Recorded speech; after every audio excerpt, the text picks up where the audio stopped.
Tafido. Saya Haryadi. Dan saya Justin. Kalian pasti sering dengar kan sekolah tinggi biar gampang dapat kerja, atau kalau sarjana pasti langsung sukses. Kayaknya itu udah jadi mantra wajib dari orang tua kita ya. Tapi benar nggak sih setiap tahun jutaan anak muda Indonesia pada tanya setelah lulus sekolah nanti kerjanya apa? Jurusan ini bakal laku nggak? Banyak mitos bertebaran, banyak asumsi yang beredar. Oke, misi pertama kita membongkar mitos. Mitos nomor 1 yang paling sering kita dengar, lulusan sarjana pasti langsung kerja. Benar nggak ya?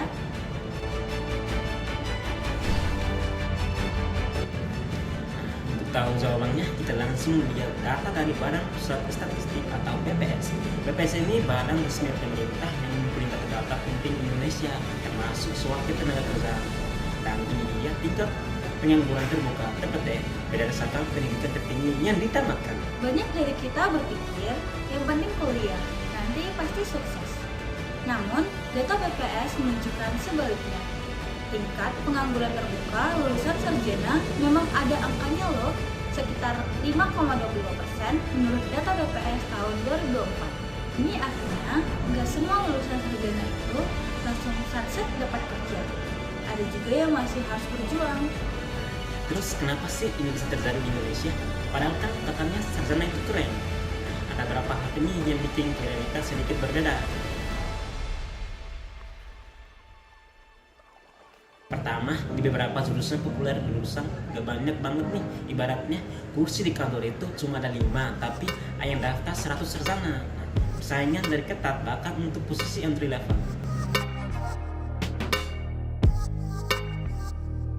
Yang kedua, ini penting banget. Skill gap atau kesenjangan keterampilan, di mana kampus mungkin ngejarin soal A sampai Z, tapi industri butuhnya skill X sampai Z. Jadi pas lulus, kadang kita ngerasa kok skill yang dipelajari nggak relevan sih sama dunia kerja.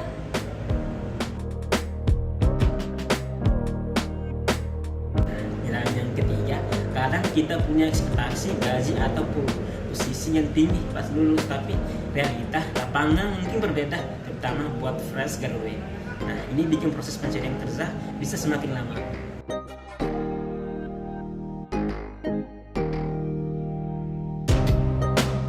Oke, sekarang kita ke fakta uniknya nih. Kalian siap-siap kaget ya.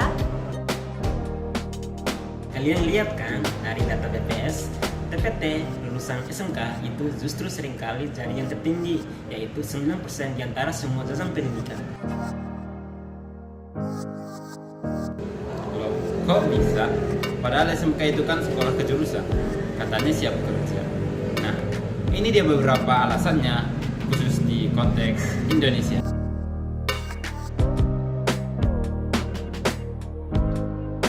Yang pertama, terkadang kurikulum di SMK belum sepenuhnya update dengan perkembangan teknologi dan kebutuhan industri yang super cepat.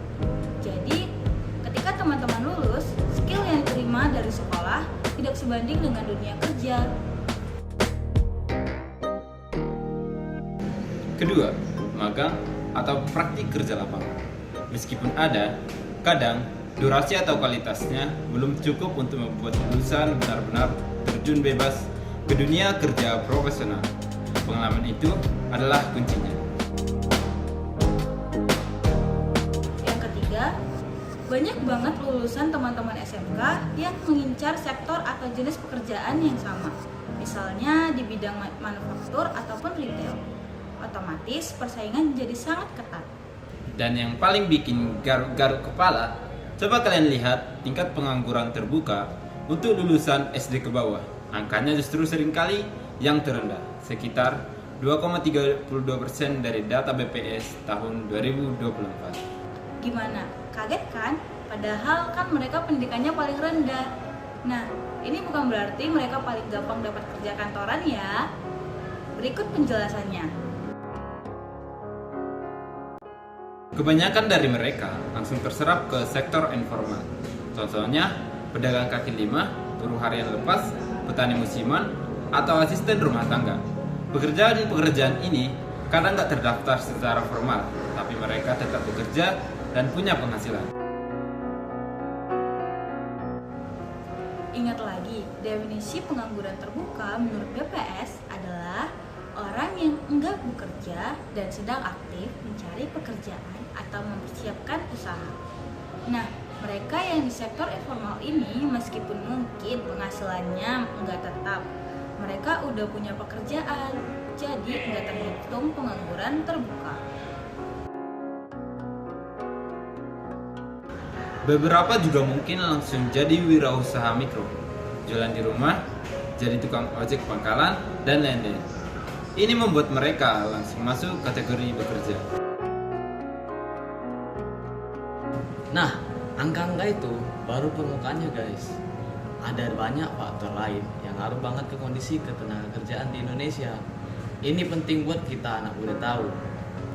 Pertama, faktor ekonomi. Bagaimana sih ekonomi Indonesia saat ini? Bagus atau enggak? Soalnya itu ngaruh banget ke lapangan kerja. Kalau ekonomi tumbuh, perusahaan banyak investasi, otomatis banyak karyawan. Sebaliknya, kalau ekonomi melambat, ya jangan kaget kalau lapangan kerja jadi susah. Kedua, ini yang sering kita lupain, faktor budaya dan sosial. Di Indonesia ini sendiri, kita kadang punya preferensi pekerjaan. Misalnya, banyak yang pengen kerja kantoran di kota besar atau di bidang-bidang yang dianggap bergengsi. Padahal, mungkin ada peluang di daerah atau di sektor-sektor lain yang sebenarnya menjanjikan, tapi kurang diminati karena alasan gengsi atau kurang informasi, atau bisa juga berekspektasi dari lingkungan sekitar yang membuat kita terbebani harus kerja sesuai jurusan padahal passion kita di tempat lain. Ketiga, ini yang paling sering diabaikan, yaitu fokus pada keahlian dan peluang. Dunia kerja sekarang itu nggak cuma butuh ijazah, tapi butuh banget hard skill yang spesifik. Misalnya itu jago coding, desain grafis, dan data analisis. Serta kita juga butuh soft skill kayak komunikasi, problem solving, kreatif, dan teamwork. Ini yang bikin kita beda di mata HRD. Jangan lupa juga, kalau susah cari kerja, kita bisa kok menciptakan lapangan kerja kita sendiri. Contohnya, jadi wirausahawan muda. Data BPS juga mencatat kok jumlah pekerja mandiri atau yang punya usaha sendiri.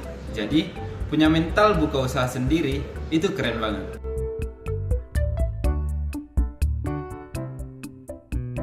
Oke teman-teman, setelah kita udah data dari misteri pendidik pengangguran, nah sekarang saatnya kita cari solusinya. Apa sih yang bisa kita lakukan sebagai generasi muda Indonesia? Pertama, khusus buat kalian para pelajar dan mahasiswa, jangan cuma fokus nilai akademis. Manfaatkan kesempatan magang, ikut organisasi, ikut proyek dari luar kampus. Ini dapat melatih soft skill dan kasih kalian pengalaman nyata. Kembangkan skill tambahan yang relevan dengan masa depan, kayak digital marketing, coding, dasar, atau bahasa asing. Banyak kursus online gratis atau terjangkau sekarang. Cari tahu peluang kerja di jurusan kalian. Nah, BPS punya banyak banget publikasi dan data soal ketenagakerjaan yang bisa kalian akses gratis. Nah, ini bisa bantu kalian bikin keputusan yang lebih cerdas. Dan buat pemerintah serta industri, penting banget nih kolaborasi.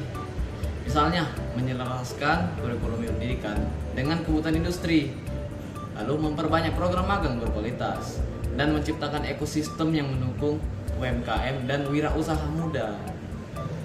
Jadi guys, setelah kita bongkar semua, jawabannya bukan cuma sekolah tinggi menjadi langsung kerja, tapi sekolah tinggi, skill relevan, pengalaman, mental baja, dan informasi yang tepat itu menjadi peluang kerja menjadi lebih besar.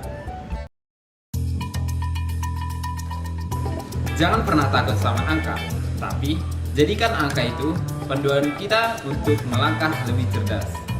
Yuk jadi generasi muda yang melek data dan siap menghadapi tantangan dunia. Nah teman-teman, kalau kalian suka video ini, jangan lupa like, komen, dan subscribe, dan share ke teman-teman kalian ya. Jangan lupa